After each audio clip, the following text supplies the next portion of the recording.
Well, the hashtag is Say No to Galamsey, and this afternoon we are focusing more on illegal mining on a pause today. Now, united with one voice, end Galamsey now or face our wrath. That's a strong message from the Media Coalition Against Illegal Mining, made up of the Christian Council, the Ghana Journalists Association, civil society groups, and even small-scale miners. Listen to some of the speakers at a news conference today to demand an end to Galamsey this morning.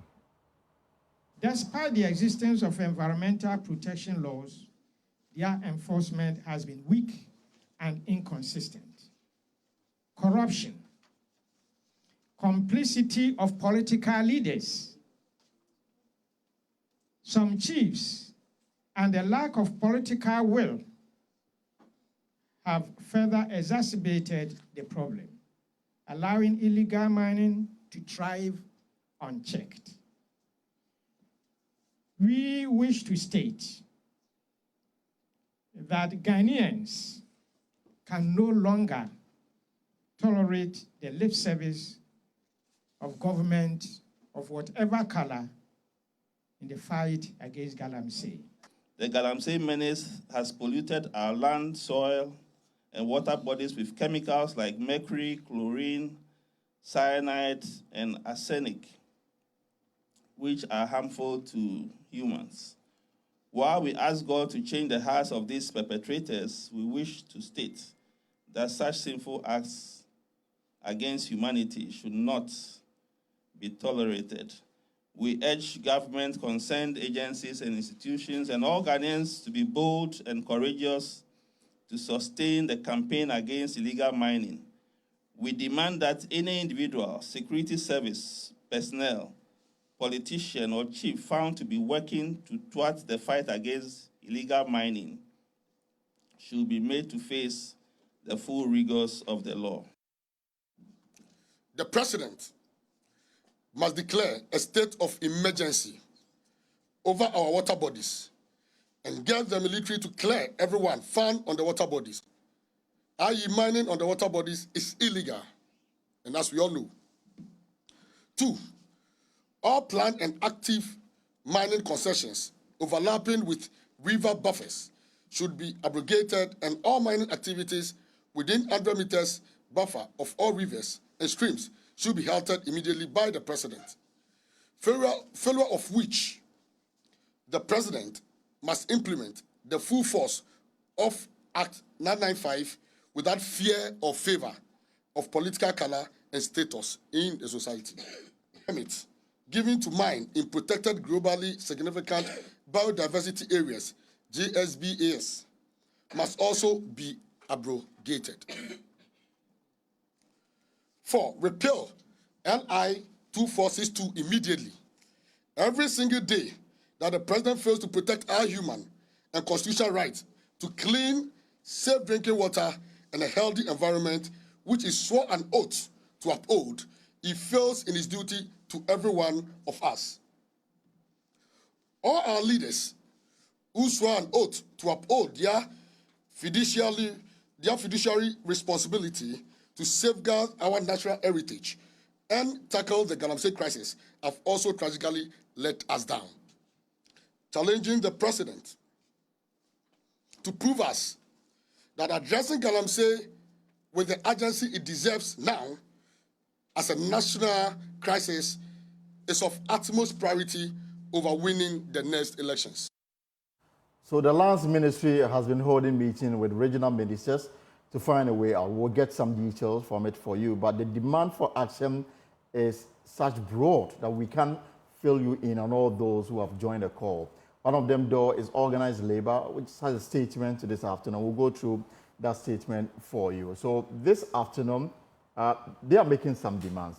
And organized labor is demanding an immediate declaration of state of emergency in line with provisions of the 1992 Constitution, and they make reference to Article 31 and 31(4) of the Constitution. They are also demanding an order to halt all forms of mining in forest reserves and around water bodies, and also immediate evacuation of all mining equipment in forest reserves and around water bodies.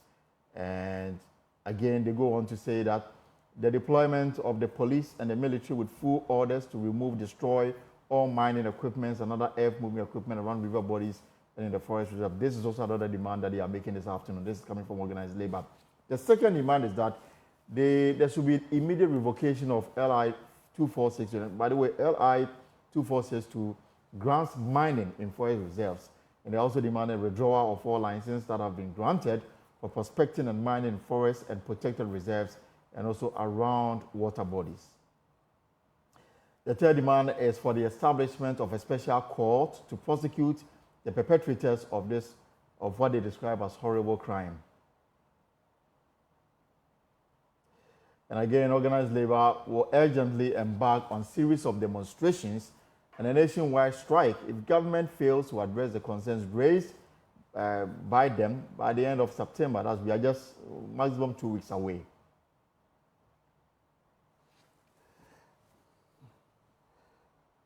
And then also, before the coalition went on that news conference this morning, the Trade Union Congress also met and took certain decisions on the way forward as far as illegal mining is concerned. We're going to have that statement also for you before we get into the discussion this afternoon on the poll. So the TV statement you should have on your screen very shortly as they try to get government attention to deal with this, very disturbing development around our river and water bodies, of course also our environment. And this call is getting the attention of almost all interest groups on this matter. So we'll bring that to you. So this is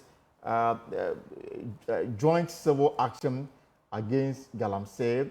They are asking that the president declare a state of emergency over the country's water bodies and get the military to clear everyone found on the water bodies. Mining on the water bodies, according to them, is illegal and should be held as such. All planned and active mining concessions overlapping with river buffers should be abrogated, and all mining activities within 100 meters buffer of all rivers and streams should also be halted immediately by the president. And again, they say failure of which the president must implement the full force of Act 995 without fear or favor of political color and status in society. Almost all water bodies take their source from the forest reserve. So all entry permits given to mine in protected globally significant biodiversity areas must also be abrogated. And this, again, is from the joint news conference that took place this morning. This is the communique that they issued after going through their various presentations. Again, they also demand a repeal of legislative instrument 2462 immediately. And all presidential candidates of the political parties vying for elections, we have 87 days to decide who should lead this country, should publicly declare their total support for this crisis response. All right, so, these are the matters that we have on our hands this afternoon. It's been a day you can describe as a day set aside against illegal mining. And that's exactly what the Trade Union Congress, the coalition, and I'm getting so many statements coming from other groups. The Pharmaceutical Society of Ghana, we just issued a statement I will share with you shortly. And I'll be introducing my guest to you. Before that, there are some groups backing the call by the Media Coalition and Organized Labor. The chairperson of the National Commission on Civic Education is one of them. That's Kathleen Ade. She's backing the demand and demanding action now.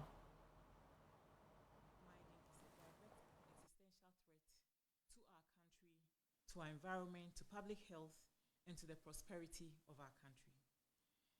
It is not just an environmental issue. In our view, it is a criminal activity that undermines the national effort towards sustainable development and environmental governance. Absolutely be banned. And government has the power. They are the elected representatives of the people. They have the power to do that. You understand? But as I said, Galamsey is not something that started today. So in order to avoid politicizing, we want to say that the people who have led the Fourth Republic should make a commitment. We are in election season. You understand? People are looking for votes. Let us tie our votes to a commitment, a clear commitment, not two-sidedness, not saying one thing and then saying another thing elsewhere. We want to hear commitments from those seeking power, that they are committed to the fight and they are willing to take actions against it. We want to hear that clearly. I think we haven't heard that clearly, and that is a great source of concern for all of us. So yes, galamsey can be banned. We can come up with alternative solutions. Mining is not necessarily a bad thing. We can have mining going on. It's been going on for over 500 years in this part of the world. So mining is not necessarily a bad thing. It is the way in which we are doing it. The willful poisoning of water bodies, the destruction of forests, now forest reserves as well, is what the concern is about. And those activities are illegal activities, and illegal activities must be dealt with accordingly. So yes, galamsey as an illegal activity can and should be banned. In fact, what is the meaning of a ban? It's illegal. We must take the necessary actions that you take against illegal activities. When there's a crime, we don't say that the crime should be banned. This is criminal. Galamsey is criminal.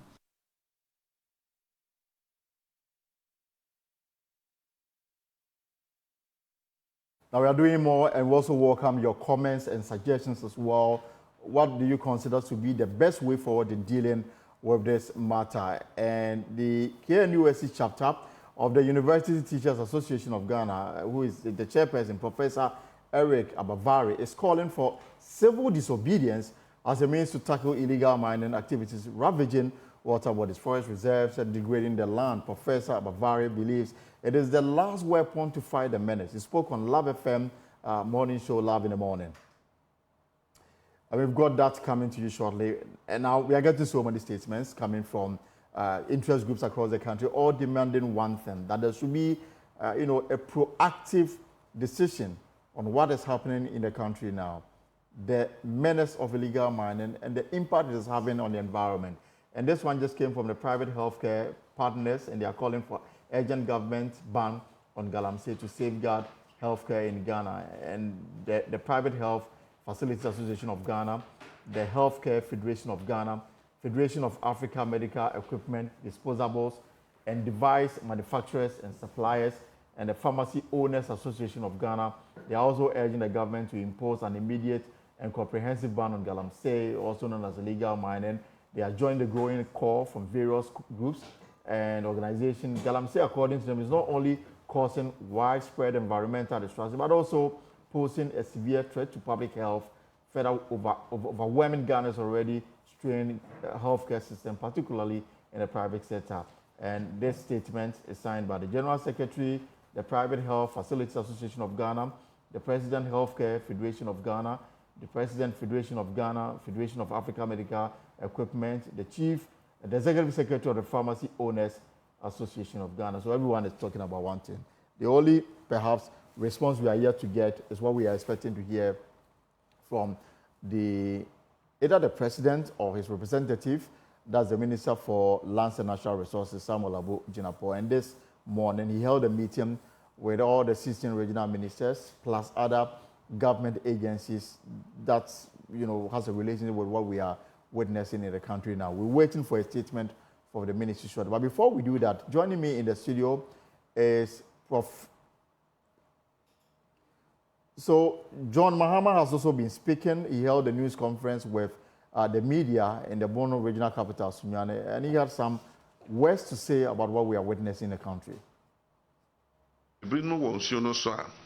Almost 2 gold, every riverbed.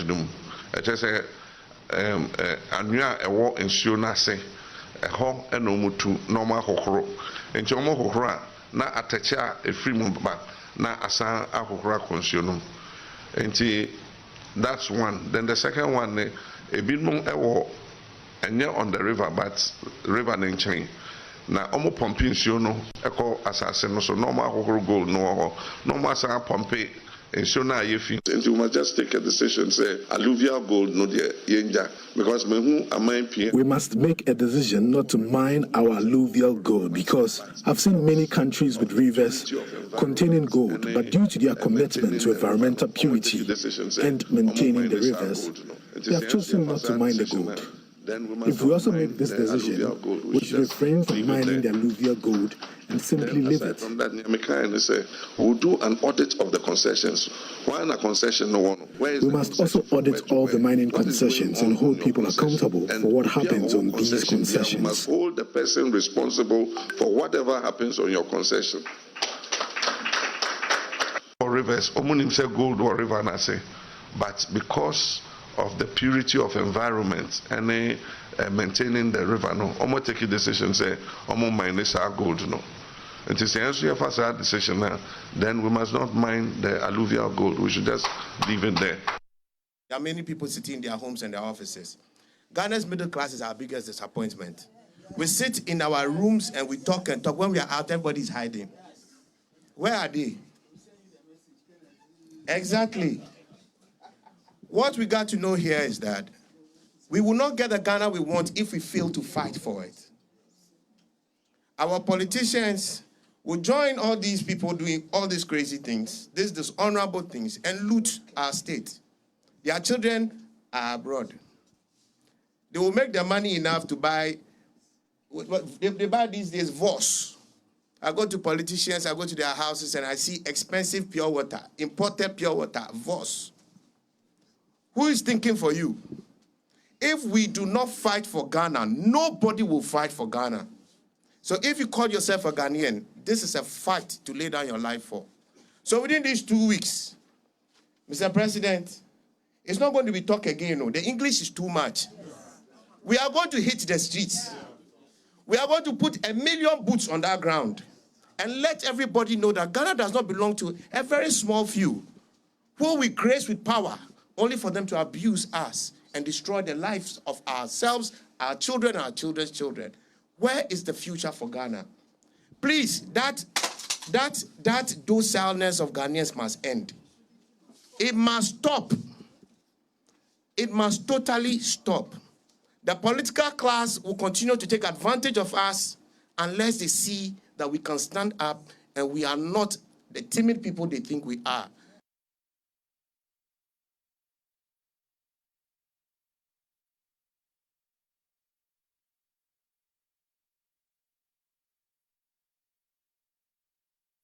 Welcome back to the show. Let's expand the discussion now. You've heard everybody. You've heard all the interest groups. We're waiting to hear from the Minister for Lands and Natural Resources, currently engaged in a meeting to look at the way forward because there's a demand on government to act and act now. Professor Prince Ofori-Amponsah, General Secretary of the Ghana Institute of Geoscientists, is in the studio with me. Prof, you're welcome.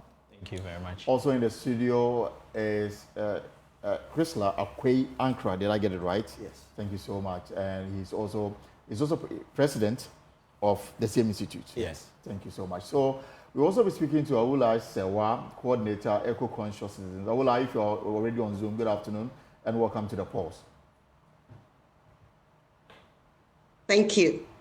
And also Suleimana Isifu, Director of Research, Center for Climate Change and Food Security. And we'll also be speaking to Kenneth Kumsen, Deputy Secretary General, Ghana Federation of Labour. All of them have joined the discussion so we can have a broader discussion on what we have in so far. So let me start with you, Prof. Why now? We have 87 days to the elections. Why now? Why not a year ago? Why not 2 years ago? But why now? I think once we are getting close to elections, that is when you come and voice out these things, politicians will listen. And number two, where things have gone with illegal mining is getting worse off. And at a point, if we don't stand up as a people, we are going to destroy everything that we have.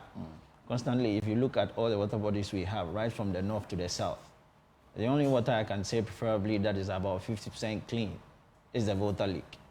The black Volta, the white Volta which drains in the Volta Lake, is all actually destroyed by these galamsey activities where you have people dredging directly in the river or doing washing in the river, and most people have also banked the river. And once you start banking rivers, it means you are killing it. Number two, if you look at the Bia, you look at the Ankobra, you look at the Pra River, you look at the Tana River, it's all gone. Right. I have personally visited all these places, and it will surprise you that villages in villages are now buying bottled water to drink, which shouldn't be the case. And the question is, can they actually afford bottled water? They can't afford, but now it's forced on them that they have to buy because they cannot no longer drink their water. Number two, these waters are full of mercury. And we know that mercury is a heavy element that can be within all manner of forms. So they are trying to save themselves. And we as a people of this nation must stop this menace that we have created today. And that is why we are all on the call to ensure that this thing stops. We'll come back to the implications, but let me also pick Mr. Akwe's initial comments on the situation we have in the country as of now. To make it very simple for the layman, I think it's like you are being choked. And if you don't do anything about it in the immediate terms, you're going to die.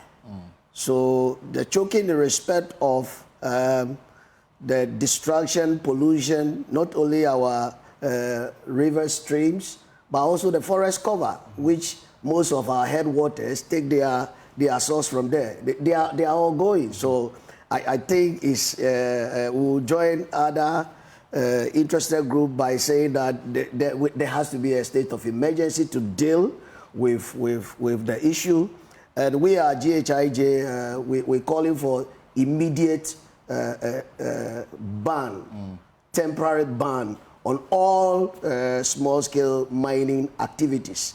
Indeed, we'll even go further to advocate for the cessation of any form of exploration or mining in any forest reserve. All right. To this end, we will call for a review, if not the reversal of LI 2462, which gives the president powers to even give his assent to people the right of access into the forest reserves. The forest reserve. It should be a no-go area. We'll look at the justification, why you think that an immediate ban is the way to go. We'll also look at the implications of if we undertake this immediate ban, what then happens to the thousands, if not millions of people? That's why we put a caveat that it should be a temporary. We'll come back to that. We'll come to that so that we do. I just want to pick the initial talks of the other guests. Awula Sewa is with the eco-conscious citizens. Awula, so last week when I spoke to you, you demanded action. You said that we weren't angry enough. Did you get that anger today? Well, I think that we are getting there. I think we are getting there. A good question was asked. It has taken us just too long. But we always say better late than never. So I have a sense of us gradually realizing that if we don't take action yesterday, we are all doomed. I keep on sounding like a sports record when I say we face an existential threat. So it's good. It's good that we've come to this stage where we are asking for immediate action. And I'm very happy with organized labor statements and other statements that if we don't act now, a general strike or hitting the street, because this is an emergency situation. We can't wait any longer. Let me bring in Suleimana Issa also to pick his initial talks on the issue at hand this afternoon. And Suleimana Issa is Director of Research, Center for Climate Change and Food Security. So Suleimana, I mean, what will be your initial talks on the call that has been made forcefully today? Suleimana Issa, thank you. Elton, you recall last year when Samson hosted me on Newsfile as part of the Joy Change series, I dedicated my 15 minutes that was allocated to me to speak about Galamsey. And if you read in the dailies, there's one voice who has consistently written about Galamsey and called it environmental terrorism, you would find my name under his piece.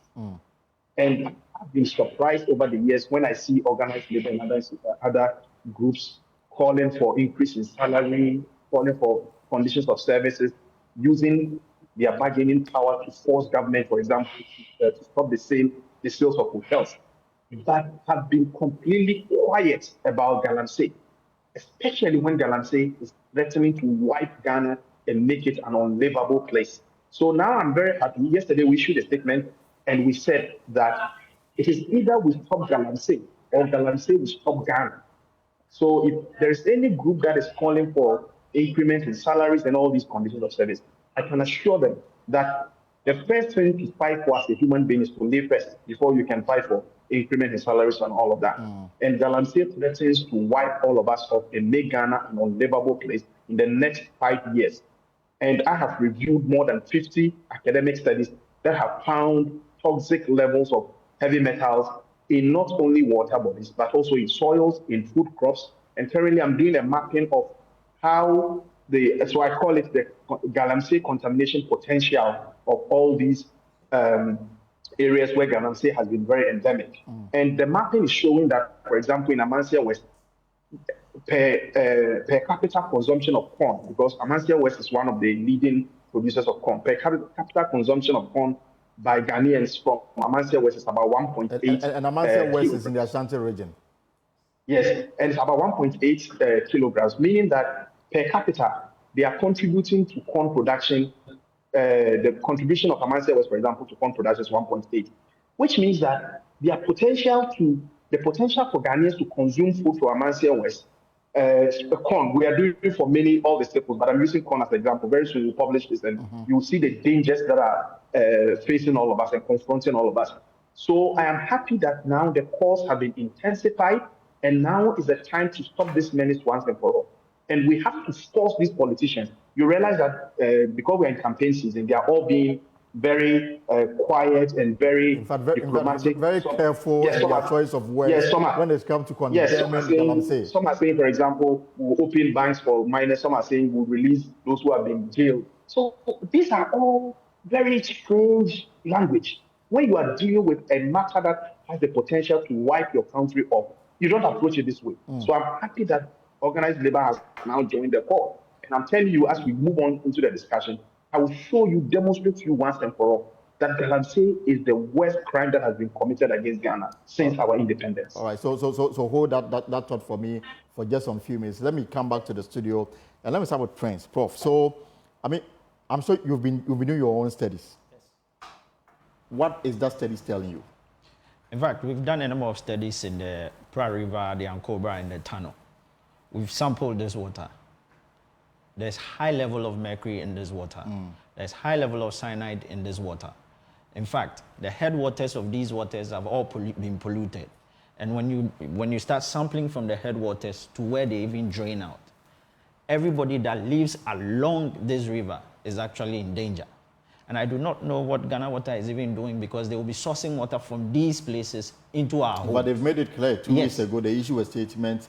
I think that was the trigger for this renewed conversation around illegal mining, when they made it clear that if nothing is done about it, it will be difficult to, for example, supply water to the western and the central region. And our production has come down from 70 to 40%. Good. And even to add up, the worst situation is our groundwater resources. As for our surface water resources, unless we give some time for it to reset, but what happens to our groundwater resource potential? Because many people are dependent on boreholes in their home to source for water. And these boreholes I'm one of them actually. Yes, and these boreholes are polluted. And we are polluting them day by day. And now when you drink this borehole water, you are actually exposing yourself to all these metals that are being used by these galamseys. And when you look right from the Bia, where the Bia starts, its headwaters, all the way to the sea, look at the number of people who live there. Look at the food they even eat, like the last person spoke about. Food security is in danger. Fishes, you can no longer eat them because the head of fishes are now full of mercury. And we are on a time bomb. This is a crime, and this crime must stop today. Food security is in danger. Our water resources are in danger, both surface and underground water. And if we don't do anything about it, it would explode. This is a silent killer. We are doing the research. We are seeing the levels of these heavy metals. And I can tell you today that it's at alarming rates, and this has to stop. Mr. Akwea, are there examples that we can point to say that this person or that person is suffering this as a result of how the water and then the environment has been polluted? Thank you very much. And thankfully, one of our members, who is also a professor, and he specializes in the medical geology, Professor Emmanuel Ayin from the University of Environment and Energy and Natural Resources at Sunyani. He's carried out extensive studies where we see how non-communicable diseases are related to the exposure to various elements which have been exposed as a result of we going to the ground to unearth it in a bid to get the various elements of interest. Right. And some of these elements, when they come into contact with various, basically, we call it oxidation front and complexes, they tend to other forms which unknowingly may be contaminating our water and then even the food substances. And then they go into consumption, and then your guess is as good as mine. Invariably, it will then compromise the health status of the consumers or the people that are exposed. And even is it already happening, knowing very well that we are living with it, especially in the worst affected areas? Of course, we are living with it. We've seen physical manifestation of birth defects and then chronic diseases, which if you follow the pattern, you can see that you can map it easily from the exposure of these people, i.e., you can see some people on the screens, galamsey and then they take the water and drink it. And guess what? They wash their concentrate in the same water, do the amalgam, squeeze it, and you see the bulbs running, blah, blah, blah, blah, into the waters, and then they drink that same water. They fish in it, they eat the same fish. So it's like we are sitting on a cumulative time bomb. And if something is not done in the immediate term, so we are calling for the temporary ban to reset the order. Okay. By even resetting it, just a question for the two of you, so I can go to Awulai and then Suleimana. So, I mean, over the weekend I heard that water contaminated, mercury contaminated water, the substance can stay in the water for 1,000 years if you like. Yes. And because already we have some of our water but it's already contaminated. Yes. I mean, there's nothing we can do about it? Yeah, there's a number of things you can do about it naturally. Like I said, mercury can stay in the form of liquid, it can stay in the form of gas, and it can stay in the form of solid. No matter how it finds itself, it can adapt pretty quickly. Yeah. So what we do, and the good thing is that these waters themselves are not stagnant waters or they've been leaked, which means that they flow. Travel. So the good thing is that with time, you can get these things to reset themselves. But then the problem would still end up in the sea because you still have all of them going. But at least these are the fresh waters that we depend on for our daily lives. And that is why we are calling for the immediate ban to ensure that these rivers can reset themselves. And if there is any cleaning that we can do as a people, we can do whilst the river is resetting. And that is where we are on. And a river resetting is not a one-day activity. We have to leave it because if you look at the amount of sedimentation that these rivers have undergone, it's going to take a longer time for it to clean up. And also looking at the volumes of these chemical and heavy metals that we have put within the water, it's going to take some time to clean it. Look, I do not want us to get to an area where we would have this disease called the Minamata disease. What is that? It happened in Japan, where you have a lot of heavy metals into the sea, into the rivers, as a result of manufacturing, which they didn't know. You see that people will be sitting there and they'll be shaking. It's like the Ghanaians will call it popo blibli. And that is where we are going to get to soon. Like a Parkinson's disease. Yes. You'll be standing there and be shaking, your head will be shaking. Like a very funny thing, just because of the high level of mercury that you have drank into your body.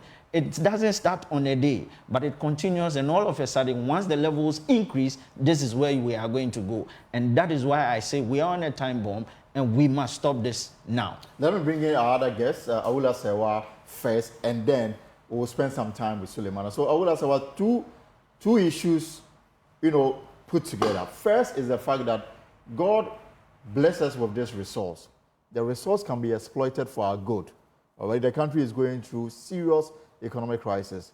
Revenue from gold is huge and it can even be better if you are able to regulate this sector very well. The other side is the jobs that it offers thousands of people and the fear that if there is a temporary ban, those people will go homeless. The implications of that on the national security cannot be, quantified, if you like. So how do we stay put, knowing very well these are the other dangers that we are likely to face if we should go the way that is being demanded? We have to go the way that is being demanded. I'm glad people have been bold enough to say what we should have said as far back as 2016.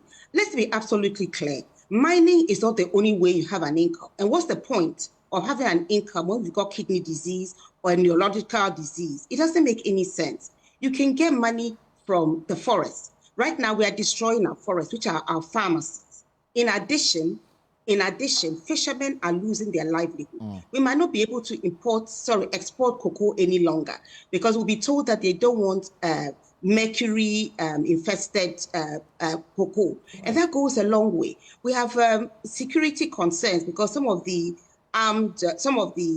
illegal miners are armed. So this focus on an income from gold is completely misplaced. When you look at how much money you have to spend on your health, those who haven't died and who are suffering from kidney disease, we look at those who are losing an income, the farmers, the fishermen. It's a no-brainer. We cannot continue with mining the way we are going about it. So there must be a pause. There must be a pause because we are incapable of monitoring as we should. As we should. You know, when I hear ban, if I can finish, when I hear ban on galamsey, you don't ban an illegal activity. It's a criminal activity. So it's something that you take action immediately. It's not a question of banning. It's illegal, and therefore it's a criminal activity, and you take action immediately. The fact that we are unable to take action should tell us something. So what I'm saying is that it's absolutely clear to me that it's a no-brainer. We need to pause community mining. We need to immediately repeal LI 2460, which is perverse because it allows mining in globally significant biodiversity areas if the president says it's in the public interest. It can never, ever be in the public interest. But again, then we need to the flip side also is the fact that I remember when, illegal mining started gaining traction, and there was a need for government to design alternative livelihood for those already in that business. Some of the business that came up was for them to go and rake grass cutter and the likes. Now, an illegal miner told me that he earns close to 4 million cedis every week from illegal mining. And we asked that person to go and rake grass cutter. How? Well, if people go into armed robbery because they say they don't have an income, so are we going to allow armed robbery because people don't have an income? I mean, let's be real. You may not be able to find alternative employment, which will generate 4 million a day. But remember, that amount of money is being done by killing people. What is happening right now is genocide. Poisoning the source of water is a war crime during war when you do that. So we cannot even entertain any of these excuses. Government has been impotent. We heard what the running presidential candidate for His Excellency the President just said. He just doesn't understand what is going on or doesn't care. This is a very serious matter. You might not be able to get 4,000 whatever a day. Is that an excuse to poison the rest of Ghanaians? Is that an excuse? Of course not. There are other things that can be done. It might not give you the same income, but you can never, ever poison other people because you want more money. I can't even find the words to respond. Let me bring in Sulemana Easy Food now. So Sulemana, yesterday the Peasant Farmers Association also gave us a warning that we are almost in food crisis if this matter is not dealt with. The Ghana Cocoa Board, we are expecting the Cocoa Board to announce new producer price for cocoa. Already, production has dipped because of illegal mining. Tell me, what danger are we in terms of our food security? So, Elton, I hope you guys will not stop talking about galamsey. So, I'm very serious about this because I know what it is. You guys, look, anything about politics, put it aside. Report on only galamsey until this is stopped. It is worse, and Ewula said it is genocide. We call it ecocide, right? So, you are endangering the ecosystem just to make few millions of citizens. And that is what we call ecocide. So when all the domains of life are attacked as a result of economic activities, so when I talk about the domains of human existence, we call it the biosphere. So we talk about the air. Now we've lost about 38 of our forest reserves permanently according to the Forestry Commission, which means that the ability to purify the air that we breathe has been compromised. That is number one. The soil is part of the biosphere. That is where we get our food from. And once we poison the soil, what it means is that some of the crops have the ability to take up mercury and deposit these mercuries in the tissues of the crops, meaning that the source of food production has also been poisoned.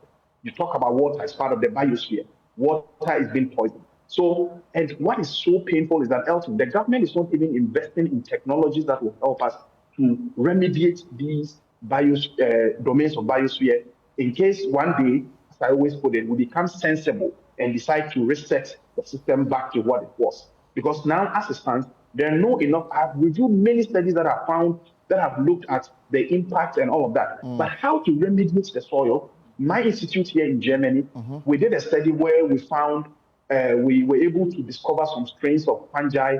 We call them AMF, Arbusculum mycorrhiza fungi, which I think even Joy reported on this. And this fungi, for example, has the ability to immobilize mercury when it finds itself in the soil. So these kinds of technologies that we need to invest in terms of research, so that when we decide to become sensible one day and we want to research the system, we'll be able to implement these technologies to research the system. We are not even investing in all of this.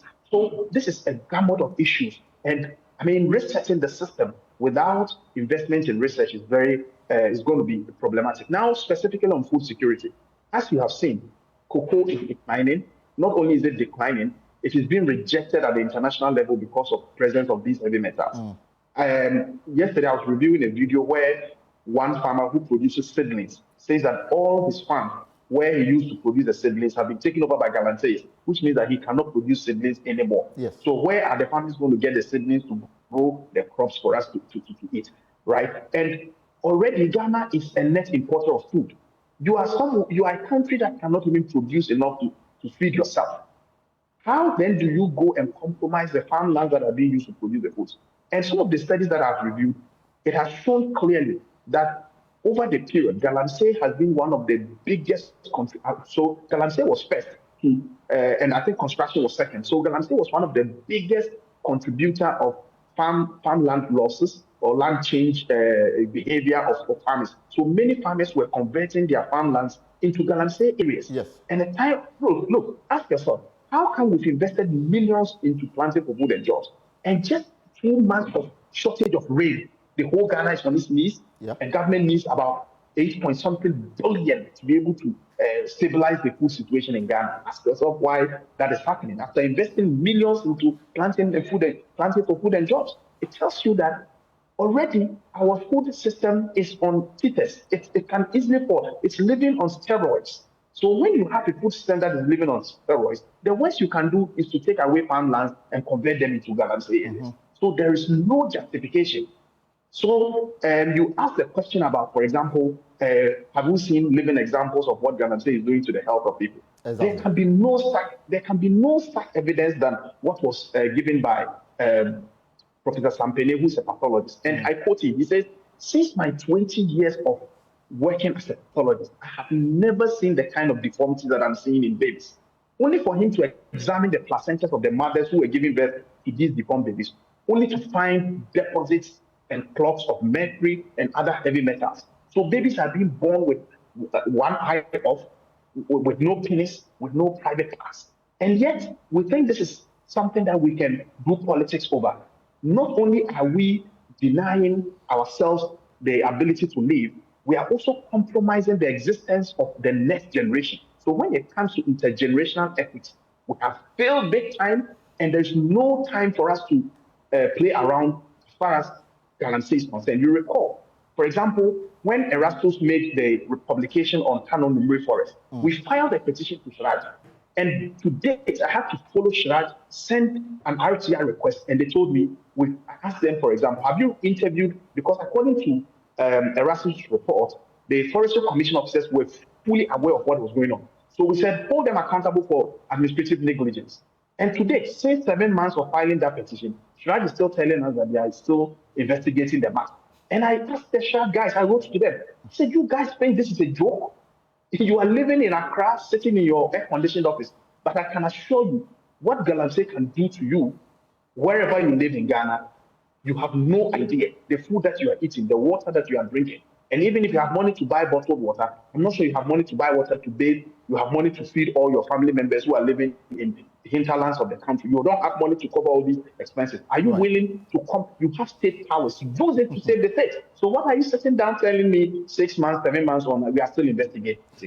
Right? So the dangers of Galamsey, my brother, you have no idea. As I mentioned, the biosphere has been compromised. If you are losing 38 of your forest reserves permanently, according to the Forestry Commission, it means that you can't have, and mind you, we call the forest the lungs of the earth. That is where we get our oxygen from. So if you have, if you have your forest reserves being depleted this way, your air quality is going to go down. And mind you, Ghana is already trading in the carbon market, meaning that we are using some of our forests to go and say that, look, we are preserving these forests, give us money. And we are assessing money from the UNFCCC. If government doesn't take it, some of us will take up the matter, write to the United Nations and say, don't give Ghanaians money on the basis of credit, carbon credits, because they are destroying the forest that they have used as collateral to get money from the international community. So there are many avenues that we can get money to solve the problems, everyday problems, without necessarily destroying the water bodies, destroying the soil.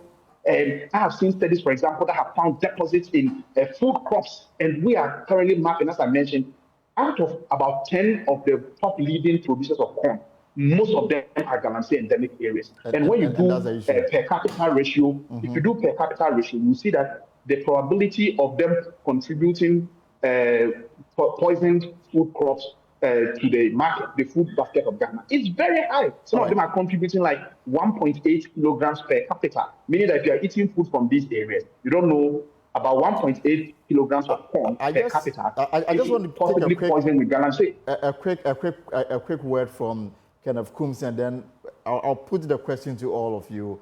I mean, the feasibility of the demand you are making. This will be the implication you may have on national security. Kenneth Coombs is Deputy General Secretary General, Ghana Federation of Labour. So, Kenneth, you're welcome to the pause. My question really is, President Akufo-Addo's commitment, if you should hold him to his word in 2017, you would say that has never been in doubt. He set up Operation Halt, Operation Vanguard, but yet the problem persists. Would you say that it goes beyond leadership, and rather we as Ghanaians also should hold part of the blame if we are to make a headway in this drive? Well, thank you very much.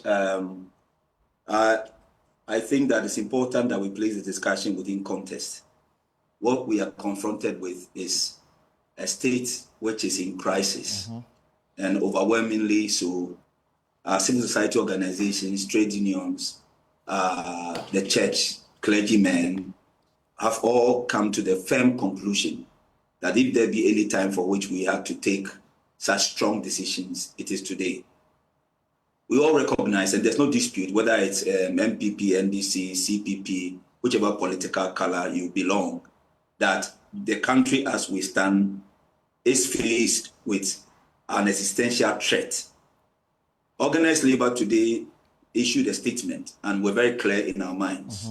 The reason being, as is being enumerated by all of you, is that our water bodies is being polluted beyond the required levels. Clearly, the WHO standards for the turbidity level or threshold is 0 to 500 NTU, I think so. And the levels that were set by Ghana Water Company appears to have even given a certain open or an enhanced, or if you like, an extended ratio, which is 2,000 NTU, correct? Now, today, as we speak, data available indicates that the turbidity levels astronomically is in the ranges of 14,000, which between 2,000 and 14,000 represent over 600%. This essentially is a crisis situation.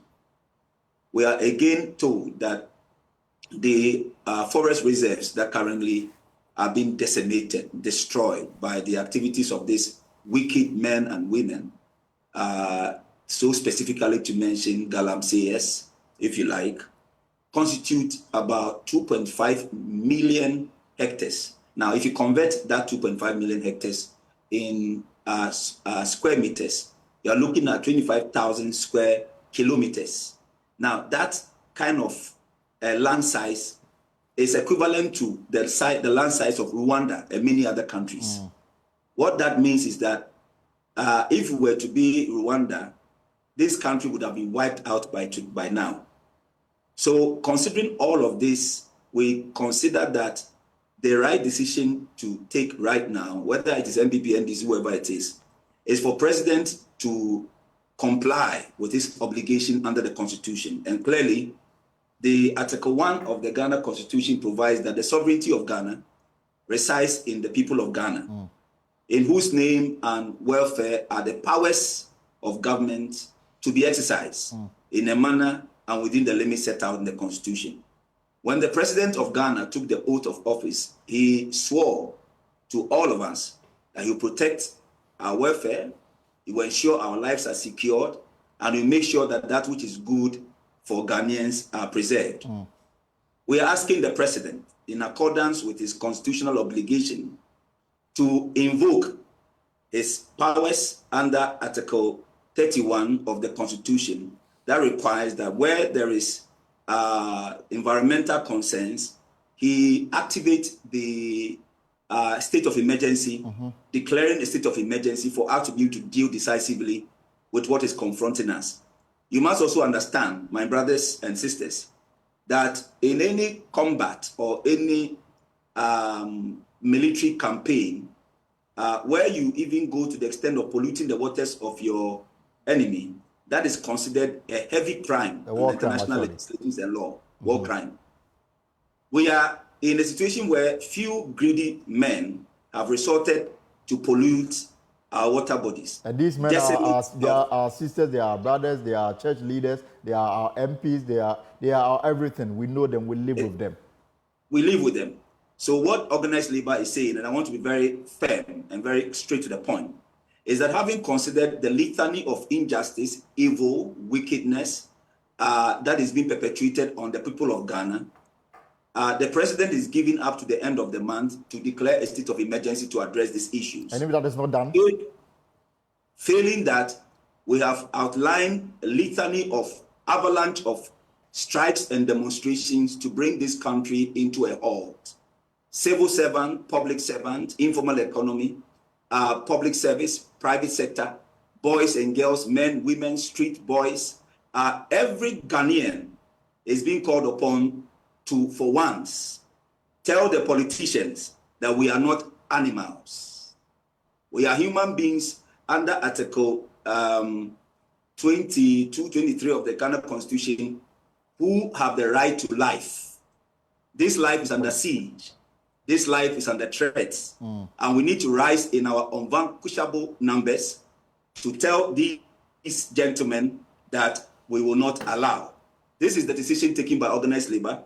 And I can assure you that we are more than committed to ensure that this sees an outcome that protects all Ghanaians. Let me ask a quick question so that we can now look at the solution. Mr. Kumsen, if this demand is not met and then you undertake this strike across the country, the implication of that will be that we'll grind the Ghanaian economy to a halt. Is that really what we want? I'm not sure if you want me to answer that question. Yeah, please do. You are asking of no. Let me please. I'm not joking. I'm serious. The question you ask me appears to, it suggests that when you're confronted with the situation of life and death, must you choose death in the name of wanting to live additional 5 or 10 days when you know that your life is intentionally being shortened by the activities of 1 or 2 people? So the question for me is immaterial. What we are saying Galamsey is an evil act perpetrated by evil men intended to extinguish you and I. Hello. And we are saying that ever than before, we are ramping up support, organized labor across the world, Ghanaians. Listen, let me tell you something. Please go on. We have a situation where there are litany of men and women who are going through dialysis as a result of the polluted water bodies. Cancer cases have increased astronomically, stillbirth, deformities in birth, Do you want a situation where we should wait for all our children and the children that will be giving birth when your eye is at your back, your nostrils is at the side of your ears, your ear in the center of your head, before you say you are in crisis? Is that what the question you're asking? I'm asking whether there are other ways we can explore before we get to what we are saying is that nothing matters to us than a concerted effort to bring a halt to this injustice and this wickedness perpetuated on Ghanaians. There's this concern, Mr. Cummins and Fana, before I bring in Prof. and Mr. Akwe, that does it also surprise you that we are yet to get a definite stance from those who are seeking to lead this country in December? Because they are offering suggestions, but they are not so definite to say that I support this total ban today, not tomorrow. We are yet to hear from any of them. It's surprising. It's shocking, my brother. It's surprising. And I think that anyone who intends to lead Ghana must be very firm and resolute on his commitment to combating galamsey. It's cancerous, it's evil, it's dangerous, it's genocidal, if you want me to put it that way. And so it's important that we have those who seek to occupy that high office to demonstrate by deed, conduct, and by words that they frown, but they frown this menace. All right, let's come to the studio and I'll go to Awula and then Sulemana. So, Prof, the way forward. I mean, we've established the danger we are in. So, how do we keep the state of Ghana together in addressing this existential threat? Like we've all said, criminality is going on. Genocide is going on. We are killing people. Mining did not start today in this country. Yes. We have mined over 100 years. How come large-scale mines, we are able to control things? Because they invest heavily in protecting the environment whilst they are taking their mining activity. Because the law is on them to ensure that they do the rightful thing. They have employed the right people to ensure that they do the rightful thing. They've gone through the rightful way to ensure that we mine. What is happening to our small-scale miners? Look, time passed, we had the UMAT trying to train these people. They trained them to a point. Where was the implementation in terms of what they have learned? How have they kept our environment till this day? It is not good. And that is why we are calling that this criminality must stop. This thing has to be banned blanketly. We have to go back to the drawing board, bring the experts who knows how to mine. Training should be redone. We have to look at this thing again. Look, before you undertake any small-scale mining, whatever license you have, you must ensure that you have the rightful person, that is a geologist and environmentalist, so that they sign an undertaking to tell us that when you are going to do whatever you are going to do, this is what the end results must be. And we must hold people accountable. But we can only do that by blanketing, ban it for a while, and ensure that we can go back and do things in the rightful place.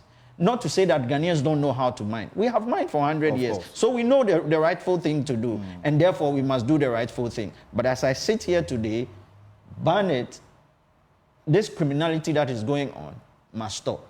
Otherwise, we'll all end up killing ourselves. In fact, we are killing ourselves already. Mr. Akwe, I know that you do a lot of studies in this area. Yes. Do you submit your report and recommendations to the government agency responsible for this?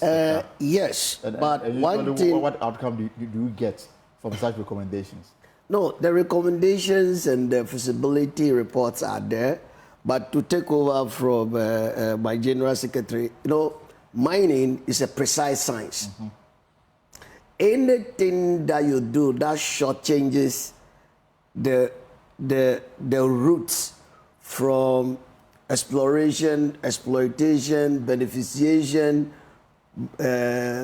reclamation, and even to near anything that you shortchange along that course will rebound. So we are at Ghana Institute of Geosciences are proposing that, number one, all small-scale mining in forest reserves, streams, river bodies should be banned forthwith permanently. That means the LI should there is no go in area. anyone found in these places should be arrested and prosecuted. And the Attorney General this week told us that 850 people are facing prosecution already. Well, so maybe of course something has been done. Maybe it's at a very, very lower percentile in respect of the larger scale of what we are experiencing. And we are also saying that all small-scale mining taking place less than the prescribed distance, which is 100 meters, should be stopped, should be banned. Number 3, we are asking that as a matter of urgency, today, by close of business today, if our Excellency Nana Addo Dankwa Akufo-Addo is hearing us, it will be one thumbs up, a legacy that he's going to lead, that by close of business today, he should make a statement that deserve all these things. Even to the end of the month, we think it's even too far, that there should be a temporary ban, and we say 6 months, by which time we have the resetting of the order. How do we do that? All small-scale mining operations must include a professional geoscientist. Okay. So like my brother said, an environmentalist, a geologist, a metallurgist, or any other geoscience field that at least they can read the laws and rules and regulations so that any infractions, we say they should sign off, that they will be held responsible together with the business owner. Number 4, a joint monitoring and evaluation teams should be set up. So the Minerals Commission now, they are doing very well. I see a lot of the offices in the jurisdictions. Almost all the mining areas. Exactly. So they should team up this time around with the district assembly, and in time past we have advocated the respective district chief executive to include as a KPI that they will make sure that any mining activity that is carried out in their jurisdiction are carried out responsibly. Right. Any infractions that the president has a way to fire them or them. And then last but not the least, I think there should be a national crusade from the church. It's already happening, isn't it? Well, you'll be surprised that some people, you talk that as if they don't hear what is happening because it doesn't affect them directly. So this is our stand, and I think with the energy, the zest, the vim, the anger that is generated, I think this is the right time for us to act on this. You'll be surprised to know that there's this story of the two tales, the tale of two cities. If you go compare Johannesburg to parts of Takwa, we are all mining the same gold. But the difference is quite clear. Exactly. So we can do it, and I'm very, very optimistic about that. Let me allow Awula and Suleiman to have the final words on this. As we look for a way out of this. Clearly, I don't think you can, from what is happening and for what you've witnessed, you are able to differentiate between a licensed small-scale miner and an illegal miner. No. Hello? Yes, Awula. What we would say is that immediately we should declare a state of emergency. We're not in the Wild West. We can see people openly mining on the water bodies. We have security agencies, we have police officers, nothing is being done, as if we're in the Wild West. So immediately there should be a state of emergency. You see, it's environmental terrorism going on now. Whether you call it ecocide, genocide, we continue like this, we are all going to be extinct. So we need to declare a state of emergency and deal with these terrorists. It's not a question of banning galamsey. Galamsey is an illegal activity. When there's criminality going on, the necessary authorities should deal with it. Also, we are saying that it's not negotiable. Just revoke LI 2462 and get everybody out of our forest reserves, whether exploration, whether mining. We should not be in globally significant biodiversity areas. We should not be in protected forest reserves. It's not negotiable. And whilst we are at it, immediately revoke EI 144, declassifying the lungs of Accra, the last remaining forest reserve in Accra. We are saying that immediately we must pause community mining or illegal, what did I say, small-scale mining. When it was going to start, persons said that we cannot work. Even the big companies, we are unable to monitor them properly. Then you have so many illegal small-scale mining. We can't monitor. Our problem is not the laws. It's not having the geologists or whatever there. It's a question of compliance and enforcement. We are allergic to enforcement. And so until we are able to do that, we cannot have small-scale mining because we are unable to monitor and enforce. And we are also saying that all those mentioned in Prof. Frimpong Boateng's report should be properly investigated. Courts should be set up to investigate, prosecute, so that we know that it's not only people low down the chain who we want to deal with, everybody. And I have to end by saying that when we look at the press conferences that went on today, we heard what organized labor said. They've finally realized that it's more important to have a safe environment than to look after your pensions. What are you going to do with your pensions when we are all being poisoned? So they've taken a very good step in the right direction. Then you hear the vice presidential candidate talking about releasing excavators. He should immediately be sacked because obviously he doesn't emphasize with Ghanaians. He doesn't realize that we are being poisoned. All the work that Erastus Atayedonko has done, putting his life at risk, he and other journalists, he has no respect for it. He's only thinking about votes. And I think it's an indictment on all those standing for office that they don't seem to take the welfare of Ghanaians seriously. They don't mind presiding over a poisoned country. All they want are votes, which is unacceptable. So every single person vying for political office should sign up to these, setting up a state of emergency, revoking LI 2462, and pausing community mining, getting everybody also out of our forest reserves. All right, thank you very much. Suleiman, you have the final words. Yes, so Elton, yes, and I want to repeat this. Please, you guys should not stop reporting on Galamsey.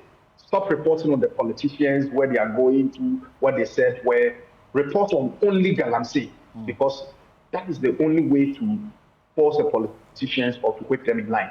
You notice that the politicians are not going to solve this problem. And if you look at this government, if you take, how do I call it, if you do stock taking of what this government is posture towards Galamsey, you would see that it has contributed to the situation, the alarming situation that we are in now. See how they treated Charles Bisiu's case when he was caught on by a Tiger Eye, receiving monies to allow mining to go on at illegal places. See what they did with Ashakwan. They then senior minister told us there was no utility in prosecuting her, and therefore, if we do that, we're not going to get loans from China. So the best thing to do is to fly her out of the country. She got the temerity to come back because she knows that our laws in Ghana don't bite. Look at when yes, look at when Chamawuntumi went into Panonumri Forest. When the lands minister said that what he was doing there at the time was illegal, you have the president coming to say that yes, as we speak now, he's not mining there. Okay. He was not mining at the time that the president was speaking. But what of the illegality he committed before the time the president was speaking, which was acknowledged by the minister himself? So the government's attitude towards Galamsey has shown that there's no way the government, and I'm not talking about only MP, because under NDC, the Minister for Lands and Natural Resources, Stephen Hussein, said, we've lost the fight against Galamsey. He gave up, he threw his hands in the air. So there's no way the politicians are going to stop them. Unless Ghanaians realize that the matter at hand, and most of these politicians, Ghanaians, I'm telling you, most of them, their children are not in Ghana. So they have virtually nothing to lose. All they need to do is to poison the water bodies, poison the soil, make enough money, and when push comes to shove, they just leave the country for you. And so it's either we stop Galamsey or Galamsey is going to stop us. So immediately, I'm calling on Shraj. Recently, I heard the the commissioner with Cal saying that he supports the call for a state of emergency. Please, Commissioner, if you are listening to me, the petition that I brought to you on the back of the expose by Erastus Atayedonko, please, what are you doing about that petition? Right. You have to use the powers that the state has conferred on you. Every state institution must use their power to help in one side of the matter, to solve one side of the matter. So while Shraj, for example, is looking at human rights and administrative issues, the police should be looking at the criminal aspect. The special prosecutor should be looking at the corruption aspect. If all these state institutions are going to set up and do their best, I'm telling you, this problem will solve. But the ultimate responsibility is on Ghanaians. And if you read our statement we put out yesterday, we are calling on Ghanaians to use positive defiance, to use civil disobedience, to disrupt government functions. Look, we need to solve this matter. It's life and death. Thank you so much. When you are faced with life and death, you don't wait 1 minute longer. Thank you so much, Suleiman Issa, for your time this afternoon. Also, want to say, yes, Suleiman Isufu. Thank you so much. Also, my appreciation to you, Awula Sewa, and of course, the President and General Secretary of the Ghana Geoscientists for your insight into this particular matter. And I guess the fight has just started, and we're going to keep it on to the sanity in our country. Well, before we go, whilst at this though, illegal miners are mining heavily along the Yamfuri Wasa Akupon Road in the Western region. Russia Saridonko was there and came through with this report. The Minerals and Mining Act prohibits mining in settlements and in areas 50 meters from a public road. But in these Wasa towns of the Western region, local authorities have allowed one of the worst examples of lawlessness in mining. This is not galamsey. This is just some dig and wash.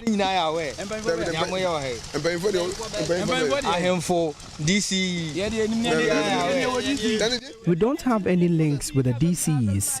There are many types of galamsey. We have ones that require the involvement of a DCE. But with this, even if you call the DCE, he will say, leave them.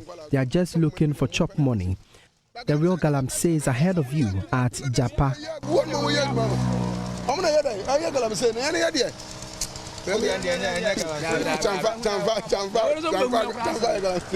Huge pits active with excavators and other mining equipment have taken over the main Dunkwao Ayamfree Road.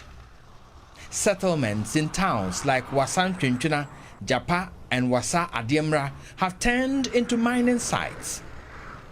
At Wasa Dadieso and Japa, we noticed a free-for-all unhinged galamsey endorsed by local authorities. Huge pits and artisanal washing bays line up the Ayamfree Akupon Road, actively processing gold. The poisonous residue from their illegal activity flows into the environment, into settlements, and by the public road. Some illegal miners who were seen mining by the main road at Wasan Twintwina justified their actions. Mind your business as you are working. Has anybody stopped you? Why should we stop? This is what we do, and we don't have anything to do with the government. Should we pull guns to go on robbery for money? We work hard for our daily bread. We don't want to steal. We don't have any other option.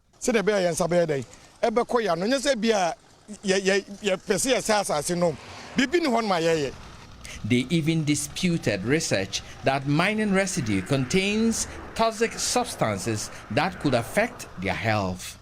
The one who initiated galamsey in this town is still alive. He is over 100 years old.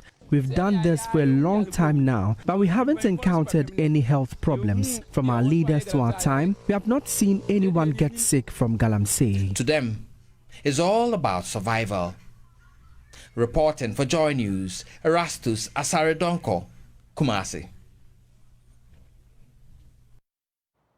And just a quick word to Erastus as we wrap up the conversation for now. So Erastus, the people said, I mean, you should allow them, you should mind your business and allow them to also do their business. But how devastating is this? I think the drone footage is very clear. This is the main Ayamfree Wasa Akupon Road. And if you look at mining on both sides, and you look at the severity of it, huge pits and gullies lining up, their poisonous residue just running into homes and settlements and all that. This is pure criminal, and it goes against most of our mining regulations. And the fact that it's happening in the full glare of local authorities, the NCCE, the district assembly, the chiefs, the police in the area, is what is really baffling. But again, I'm interested. I want to know whether the road has been compromised. Well, some of the mining activities are few inches from the road.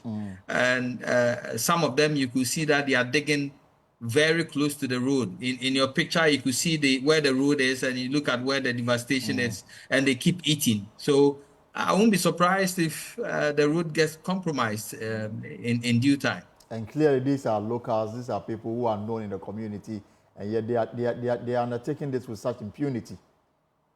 Yes, and they will tell you that The authorities are aware. And clearly you could see that the authorities are aware because this is glaring, is open, broad daylight by the roadside. You can't ignore this if you're traveling by this road. And this is an area where few meters from a police barrier at Japa, there's a police barrier there. They do road checks and all that. And so clearly it's in the full glare of authorities in the town, and they all endorse it. That's why it's still going on. And this is looking like what we are currently witnessing on the Kumasi-Accra Road. Yes, and Elton, mind you, this is not the Wassa towns alone. We've seen it across many, many areas we've visited. The Konongo, Kumasi, Accra Road, many points on it, mining by the roadside, it's full glare. And when you talk about water bodies as well, you go to Samra Boy, people have mounted washing bays at the edge of the tunnel. They are washing directly into the tunnel. And those reports are coming up in the days ahead. And you will see how, with impunity, people disregard all the laws we have. And they are polluting the main source of water with impunity. And there are people, authorities in the town who are supposed to check this, but are not perturbed. And that is the worrying aspect of it, that leadership is looking on, unconcerned, for these nature crimes to occur. And wait for that to come to Rasta Saridonko. Thank you so much. Away from Galamsey, the Ghana Integrity Initiative is calling for amendments in the country's electoral laws to clarify how political parties can raise funds for campaign activities. The group is worried about illicit source of funding, including Galamsey, fraud, and money laundering by political parties and individuals in their quest to win power. The GRI says it is monitoring and tracking any incidents of vote buying, campaign financing, abuse of incumbency in the lead-up to the 2024 election. The project will see monitor stations in hotspots, constituencies across the country. Mary Adab is the executive director of the Ghana Integrity Initiative, and she joins me via Zoom. So, Mary, why this exercise, if I should ask you? If you can kindly unmute for me.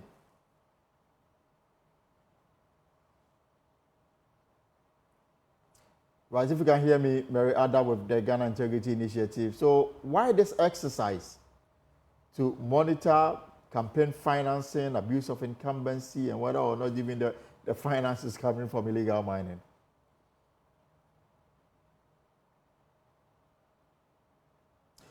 Right, so she spoke at the news conference this morning. Let me bring that to you while we rectify the challenge.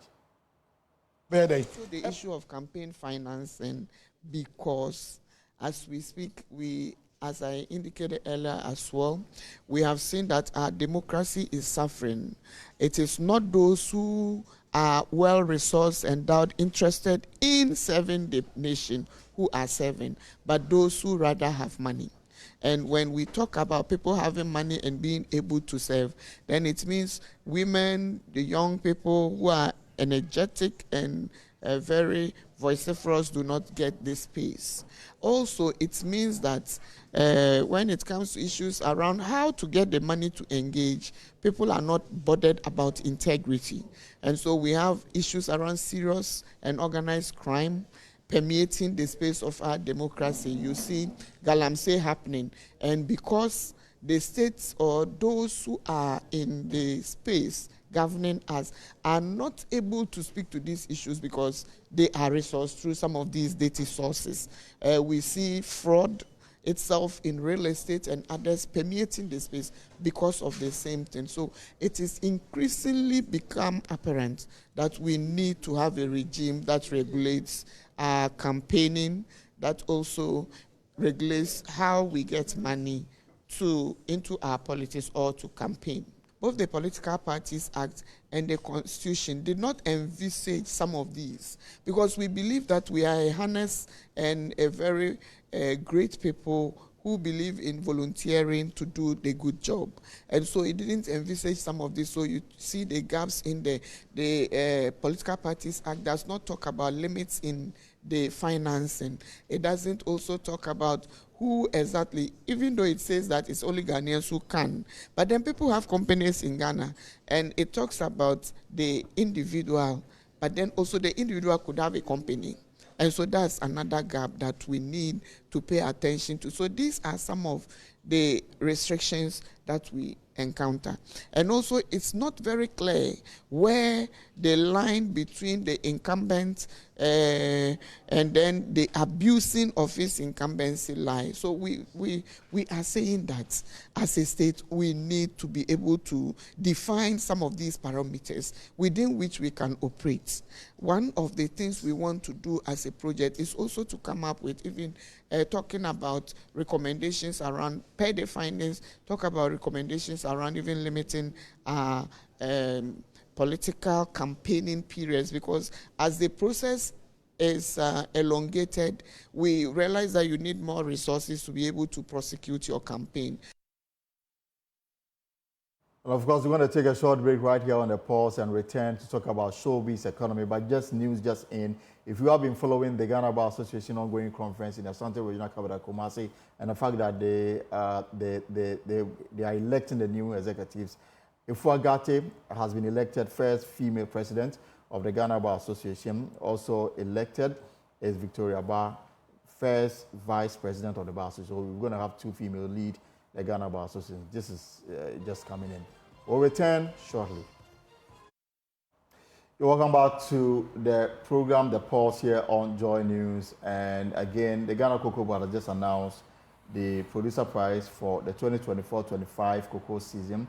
So 64 kilo bag of cocoa now goes for 3,000 Ghana cedis and a ton at 48,000 Ghana cedis. This is 129% increment from the previous one announced in April this year. Away from that, on Saturday, Joy Entertainment will host another round table discussion, and this time it is on the manifesto debates on the creative economy.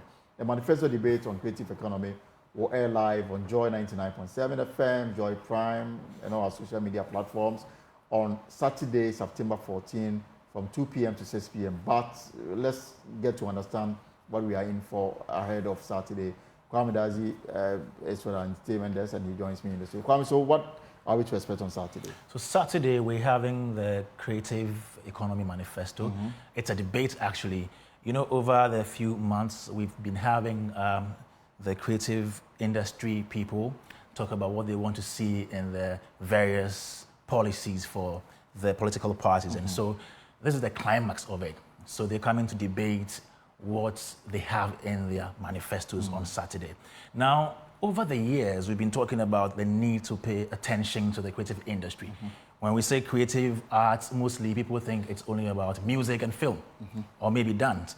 But it goes beyond that, you know, fashion, painting, sculpture, even book publishing. Okay. All these fall under the creative economy. So we are looking at all these on Saturday, and so far we have the NDC and the MPP. They have their policy ideas out, and so we'll be delving deeper into that.